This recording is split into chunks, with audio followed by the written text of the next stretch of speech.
Okay, this is just a quick video on doing a service on a, this is a 2014 Ram 2500 with a Cummins in it. So it just needs an oil change and a couple small things on it.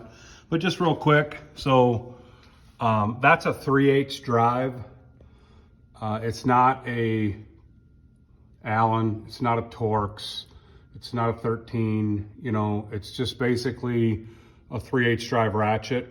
I use an extension just because it gives you a little bit of room to play. So that's where you're draining 12 quarts out of. This is kind of a built-in funnel, so to speak, for your oil filter drain right here. It's almost, you know, this thing doesn't work very well. I mean, it is going to drip some things out of there, but you really can't access the oil filter from down here. The easiest way to do that is up on the top of the engine on the passenger side. If you just get up there and take a look down inside there, you'll see it. It's a little bit difficult to get to, but you know, this is on a lift. So when I lower this down, I'll just put a pan on the floor and let whatever drips off there go into that small pan, as opposed to using my oil catch there when it's up in the air. And then, so that's those two. All the way back here is your fuel filter. Now this truck's only got 48,000 on it. This isn't, you know, the change filter light came on for this. But it's a screw-in type right there with the drain on the bottom. But just so you understand where that's at. And then, you know, another interesting thing on this is the crankcase ventilation filter.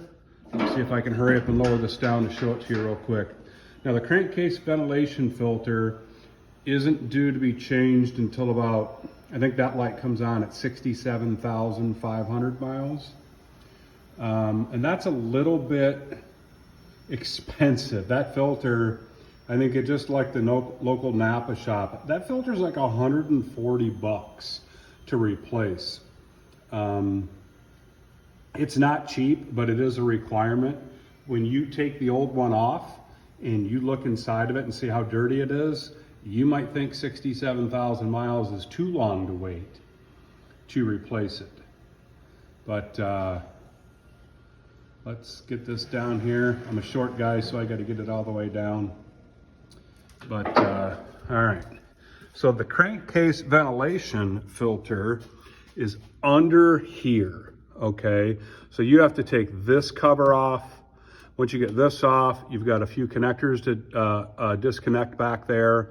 And then there's 4 bolts on each side of this. They go 4 this way and 4 down on this way.